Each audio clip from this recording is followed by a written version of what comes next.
இது Saturday morning, அதனால் சாம்பார் பண்ணலான்றதுக்காக வந்து ஸ்டார்ட் பண்ணிவிட்டேன்.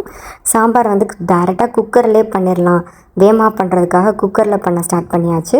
கொஞ்சோண்டு ஆயிலு, கொஞ்சோண்டு கடுகு, தேவையான அளவு கொஞ்சம் கருவேப்பில்லை, 2 இல்லைன்னா 1 பீஸ் வந்து மிளகாய் எடுத்துக்கிட்டு கொஞ்சம் லைட்டாக வந்து வதக்கிட்டு, கொஞ்சம் தேவையான அளவு வந்து ஆனியன், கொஞ்சம் தக்காளி, என்னென்ன காய்கறி வேணுமோ அதுக்கு தகுந்த மாதிரி வந்து சின்ன சின்ன பீஸாக கட் பண்ணி எல்லா காயிலையும் கொஞ்சம் கொஞ்சம் வந்து நறுக்கி கொஞ்சம் ஒரு 5 நிமிஷம் வந்து லைட்டாக எண்ணெயில் வதக்கிட்டு இந்த டேரெக்டாக வந்து இந்த மாதிரி வந்து பண்ணிடலாம். நம்ம எல்லாமே வந்து போட்டு நம்ம குக்கர்லேயே வந்து நம்ம விசில் விடுறதுனால ரொம்ப நேரம் அதை வதக்கணும்லாம் அவசியம் இல்லை.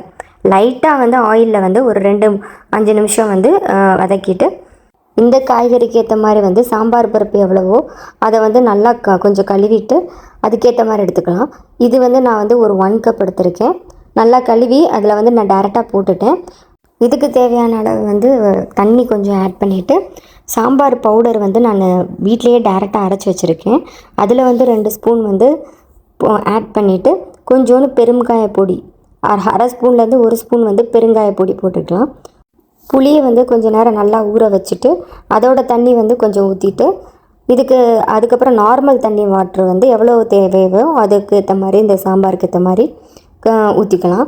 கொஞ்சம் கெட்டியாக ஊற்றணும்னா அதுக்கேற்ற மாதிரி தண்ணி ஊற்றணும், கொஞ்சம் தண்ணியாக வேணும்னா அதுக்கேற்ற மாதிரி தண்ணியை ஆட் பண்ணிவிட்டு உப்பு வந்து லாஸ்ட்டாக வந்து எவ்வளோ தேவையோ அதுக்கேற்ற மாதிரி ஆட் பண்ணிவிட்டு குக்கரில் வந்து 3 to 2 விசில் வந்து விட்டுட்டோம்னா இது கரெக்டாக இருக்கும். 3ஆவது விசில் மட்டும் சிம்மில் வச்சு விடுங்க, ஏன்னா நல்லா இப்போ அந்த காய்கறிலாம் வந்து கொலகொலன்னு ஆயிரும். ஸோ அதுக்கேற்ற மாதிரி விட்டுட்டு ஓப்பன் பண்ணிட்டோம்னா சாம்பார் நமக்கு ரெடி ஆயிரும். காலையில் வந்து மாவு இட்லி தோசை மாவு இல்லை, அதனால் சரி கோதுமை தோசை ஊற்றிடலான்னு சொல்லிவிட்டு கோதுமை மாவு நல்லா கரைச்சி வச்சுருந்தேன். இதை முடிச்சுட்டு நாங்கள் கொஞ்சம் வெளில போக வேண்டியதாக இருந்தது, அதனால தான் நான் மதியம் வந்து சமைக்க வேண்டியதை வந்து காலையிலே சமைச்சிட்டேன். இதோ சாம்பார் ரெடி ஆயிடுச்சு. இந்தளவுக்கு திக்னஸாக வந்து எனக்கு வந்திருக்கு. தனியாக வேணும்னா அதுக்கு தகுந்த மாதிரி தனியாக கொஞ்சம் வச்சுக்கலாம். இது வந்து சைட் டிஷ்ஷாக வந்து உருளைக்கிழங்கு ஃப்ரை பண்ணிக்கலாம் அப்படின்னு சொல்லிட்டு ஸ்டார்ட் பண்ணியாச்சு. இதில் வந்து நான் என்னென்ன போடுவேன்னா மஞ்சள் கொஞ்சோண்டு போடுவேன், மிளகாய் பொடி போடுவேன், கறி பவுடர் போடுவேன். நான் கறி பவுடர் வந்து மிளகாய் பொடியோட கொஞ்சம் கூட எடுத்துப்பேன். தேவையான அளவு உப்பு போட்டு ஆயில் ஊற்றிட்டு இந்த மாதிரி வந்து கொஞ்சம் ஃப்ரை பண்ணிடுவேன். சிம்லேயே ஃப்ரை பண்ணணும். ஒரு ஃபஸ்ட்டு 5 மினிட்ஸ் வந்து மூடி வச்சுட்டு அதுக்கப்புறம் சிம்மில் வந்து ஃப்ரை பண்ணிடலாம். இவ்வளோ அவசரமாக வந்து எல்லாமே காலையில் செய்கிறதுக்கான ரீசன் என்னென்னா வீடு பார்க்குறதுக்காக போயிட்டுருக்கோம். மார்னிங் டைம் தான் வந்து டிராஃபிக் கொஞ்சம் கம்மியாக இருக்கும், ஈவினிங் வந்து டிராஃபிக்கில் மாட்டிட்டு ரொம்ப அதிகமாக பார்க்க முடியாது. ஸோ காலையிலே வந்து எல்லாமே ப்ரிப்பேர் பண்ணிவிட்டு ஒரு 9:30 போல் நாங்கள் வந்துவிட்டோம், வெளியில் வந்து கிளம்பிட்டோம். ஹஸ்பண்டோட ஆஃபீஸ் வந்து இப்போ புதுசாக வந்து ஜாயின் பண்ணியிருக்கிறாரு. இப்போ தான் மாறி இருக்கார் ஒரு லொக்கேஷனுக்கு. அவர் ஒர்க் பண்ணுறது வந்து ஒரு ஜபல்-அலி. ஸோ அதுக்கு சரௌண்டிங் ஏரியாவில் வந்து பார்க்கலாம் அப்படின்னு சொல்லிட்டு இங்கே இப்போ நாங்கள் போயிட்டுருக்கிறது வந்து அது பக்கத்தில் இருக்கிற துபாய் இன்வெஸ்ட்மெண்ட் பார்க்குகளில் தான் போயிட்டுருக்கோம். இதோட அட்மாஸ்பியர் ஃபுல்லாமே நல்லா இருக்குது அப்படின்ட்டு ஃபீட்பேக்கில் பார்த்தோம். ஸோ நல்லா க்ரீனிஷாக அந்த ஏரியாவே கொஞ்சம் நல்லா ரிச் லெவலில் இருந்தது. ஸோ இது வந்து ஒரு கம்யூனிட்டி, இந்த ஒரு பர்டிகுலர் கம்யூனிட்டிக்கு வந்து ஃபீட்பேக் நல்லா கொடுத்துருந்தாங்க. ஸோ அதனால் அதை வந்து ரிட்டாச் அப்படின்னு சொல்லிட்டு துபாய் இன்வெஸ்ட்மெண்ட் பார்க்கில் இது இருக்குது. ஆல்மோஸ்ட் இதோட லொக்கேஷனுக்கு வந்துட்டோம். இந்த கம்யூனிட்டி பார்த்திங்கன்னா வந்து A to F அந்த பிளாக்காக ஒவ்வொரு பிளாக்லேயும் வந்து ஒவ்வொரு இது. சில பிளாக்கில் வந்து பேச்சுலர்ஸ் மட்டும் இருப்பாங்க, சில பிளாக்ஸ் வந்து ஃபேமிலி சைடு அப்படின்ட்டு ஒரே டைரக்ஷனில் இருக்கும். இது வந்து ஒரு இண்டஸ்ட்ரியல் ஏரியாவில் தான் இருக்குது.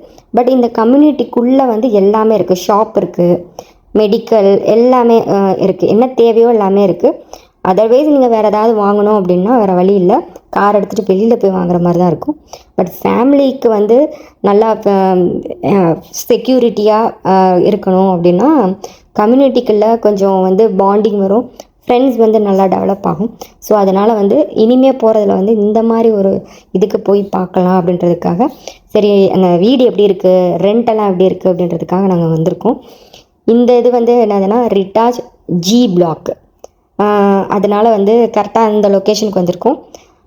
ஒவ்வொரு பிளாக்லேயுமே வந்து செக்யூரிட்டி முன்னாடி வந்து செக் பண்ணி தான் அனுப்புகிறாங்க. ஸோ இங்கே செக்யூரிட்டி வந்து நல்லா அவுட் சைடை வந்து அலோவ் பண்ணலை. உள்ள பார்க்கிங் வந்து நீட்டாக இருக்குது. ஒவ்வொரு பிளாக்குக்கும் வந்து ஒவ்வொரு பார்க்கிங் பில்டிங் இருக்குது. ஸ்பெசிஃபிக்காக இந்த பிளாக்குக்கு நாங்கள் வந்ததுக்கு ரீசன் வந்து இந்த பிளாக்ல வந்து பார்க்கிங் கீழே இருக்குது. மற்ற இதுக்கெலாம் வந்து பார்க்கிங் வந்து வெளியில் இருக்குது. ஸோ இது வந்து ஒரு 1 BHK அப்பார்ட்மெண்ட். இங்கே வந்து 2 BHKவும் இருக்குது. இது இந்த 1 BHKல வந்து ஓப்பன் கிச்சன் தான் எனக்குள்ள. ஸோ இது வந்து ஒரு டிஸ்அட்வான்டேஜ், எனக்கு பெருசாக பிடிக்கல. வெளியில் வந்து ஸ்விம்மிங் பூலு அசஸ் இருக்குது. இங்கே ஜிம் இருக்குது, கிட்ஸுக்கு பார்க் இருக்குது. ஸோ அதெலாம் வந்து எல்லா அம்யூனிட்டிஸும் வந்து நல்லா இருக்குது. பட்டு ஒன்றே ஒரு விஷயம் என்னென்னா, ரெண்ட்டு ரொம்ப அதிகமாக சொல்கிறாங்க. ஸோ டெபாசிட் வந்து அதிகமாக சொன்னாங்க. 1 BHKக்கு இவ்வளோ கொடுக்கணுமான்ற அளவுக்கு யோசனையாக இருந்தது. 2 BHK வந்து இப்போதைக்கு இது வந்து இல்லை, எனக்குள்ள அவைலபிள் இல்லை அப்படின்ட்டாங்க. ஸோ வந்து நாங்கள் இதை வந்து சரின்ட்டு ஹோல்டில் வச்சுருக்கோம். பட் வந்து லொக்கேஷன் ரொம்ப நல்லா இருக்குது. ஃபேமிலிக்கு இது சூப்பரான ஒரு பிளேஸ் தான். ஸோ நெக்ஸ்ட்டு நாங்கள் போனது வந்து டிஸ்கவரி கார்டன். அது பக்கத்துலேயே இருக்குது, ஒரு கம்யூனிட்டி ஏரியா. ஸோ பக்கத்துலேயே பார்த்துட்டு போயிடலாம் அப்படின்னு சொல்லிட்டு சரி போகிற வழியில் வந்து டிஸ்கவரி கார்டனுக்குள்ளே நுழைஞ்சிட்டோம். இது வந்து தான் போகிற வழியில் இருக்கிற அந்த சில அப்பார்ட்மெண்ட்லாம் தனித்தனியாக இருக்குது. பட் கம்யூனிட்டிக்குள்ளே இனிமேல் தான் போவோம். டிஸ்கவரி கார்டன் வந்து இதுலேருந்து ஸ்டார்ட் ஆகுது. ஸோ அப்பார்ட்மெண்ட் பேசிக் அப்படின்னு பார்த்தா நீங்கள் அது வழியாக போகணும் அப்படின்னா வெளியில் இந்த மாதிரி நிறைய அப்பார்ட்மெண்ட்ஸ் தனித்தனியாக இருக்குது. பட் வந்து கீழே வந்து ஷாப்ஸோ இல்லை வேறு ஏதோ கார் எடுத்துகிட்டு போகிற மாதிரி தான் இருக்குது. இதான் கம்யூனிட்டி. இங்கேருந்து ஸ்டார்ட் ஆகும். எல்லா பில்டிங்கும் ஒரே மாதிரி இருக்கும், ஒரே பேட்டர்னில் தான் இருக்கும். இந்த ஒவ்வொரு பில்டிங்க்கும் வந்து ஒவ்வொரு ரெண்ட்டு சில ஓனர்ஸ் வந்து அவங்க வச்சுருக்கிற ஃபிக்ஸட் ஒரு அமௌண்ட்டு தான். ஸோ என்விரான்மெண்ட் வந்து பார்க்கும்போது நல்லா க்ரீனிஷாக நல்லா இருந்துச்சு. இங்கே எப்படி பார்க்கிங் அப்படின்னா வெளியில் வந்து செக்யூரிட்டி செக் பண்ணி விடுறாங்க. உள்ளே இருக்கிற கம்யூனிட்டி ஏரியா மட்டும்தான் பார்க்கிங்கில் வைக்கணும். அந்த மாதிரி எந்த ரெஸ்ட்ரிக்ஷனும் இல்லை. அவுட் சைட் பீப்புளும் எனக்குலாம் அலோவ் பண்ணுறாங்க. ஸோ இது ஒரு டிஸ்அட்வான்டேஜ். இதனால் என்ன ஆகும்னா பார்க்கிங் வந்து நம்ம தேடி வைக்கிற மாதிரி இருக்கும் லேட் நைட் வந்தால். ஏன்னா அவுட் சைட் பீப்புளையும் விடுறதுனால இங்கனக்குள்ளே வந்து அது ஒரு கஷ்டமாக இருக்கும். ரெண்டாவது விஷயம் வந்து என்னென்னா ஷாப்ஸ் அதிகமாக இல்லை. ஏதாவது ரொம்ப அதிகமாக வாங்கணும் அப்படின்னா வெளியில் கார் எடுத்துகிட்டு போகிற மாதிரி தான் இருக்குது. பட் அதர்வைஸ் வந்து உள்ளே பார்த்திங்கன்னா கிட்ஸுக்கு ப்ளே ஏரியா ஆகட்டும், உள்ள செக்யூரிட்டி, உள்ளே இருக்கிற க்ளீனினஸ் எல்லாமே நல்லா இருக்குது. நல்லா ஹை குவாலிஃபையாக நல்லா இருக்குது. 1 BHKவும் வந்து போதுமான அளவு ஒரு ஃபேமிலி இருக்கிற அளவுக்கு நல்லா இருக்குது. அதோட ஸ்கொயர் ஃபீட் வந்து 1000 நியர் பை 1010 இருக்கும்னு நினைக்கிறது ஸ்கொயர் ஃபீட்டு. இது வந்து ஹாலு, ஒரு பெட்ரூமு, இங்கே பாத்ரூமு, இங்கேயும் கிச்சன் வந்து ஓப்பன் கிச்சன் தான். இந்த சைடு ஃபுல்லாமே வந்து மோஸ்ட்லி வந்து ஓப்பன் கிச்சனில் தான் வச்சுருக்காங்க.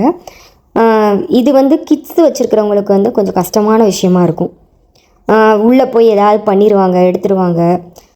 ஸோ அது வேணும்னா வந்து ஒரு டிஸ்அட்வான்டேஜாக அங்கே இருக்கும். அதனால் இதை வந்து நாங்கள் ஹோல்டில் வச்சுருக்கோம். ஸோ ஒரு வேறு லொக்கேஷனில் நம்ம ட்ரை பண்ணி பார்க்கலாம் அப்படின்னு சொல்லிட்டு இன்றைக்கி தான் நாங்கள் ஸ்டார்ட் பண்ணியிருக்கோம் ஆக்சுவலி. அதனால் ஒரு 2 லொக்கேஷனில் பார்த்து வச்சுருக்கோம். வேறு ஏதாவது லொக்கேஷன் நாங்கள் போனோம்னா கண்டிப்பாக நான் ஷேர் பண்ணுறேன். இந்த ஏரியா வந்து ஃபேமிலிக்கு நல்லா கொஞ்சம் பெரிய பசங்க இருக்கிறவங்களுக்கு வந்து இந்த ஏரியா நல்ல ஒரு ஏரியா தான் நான் சொல்லுவேன். நெக்ஸ்ட்டு வீடியோவில் வந்து அடுத்து நாங்கள் ஏதாவது வந்து அப்பார்ட்மெண்ட் பார்க்க போகிறத வந்து நான் அப்டேட் பண்ணுறேன். தேங்க்யூ.